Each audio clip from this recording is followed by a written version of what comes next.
Hey viewers, welcome back to our channel. Today, we're delving into a captivating term that holds significance in the world of the automotive industry. It is a South Korean automotive brand founded in 1944. Let's break down this word to better understand its pronunciation. We may pronounce it as Kia. Here we go again. Kia.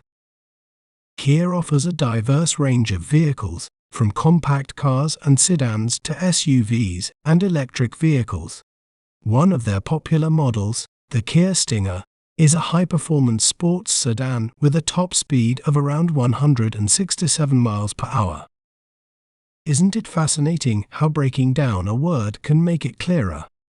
If you enjoyed learning about Kia, be sure to subscribe to our channel for more educational content. Thanks for watching. Remember, knowledge is power.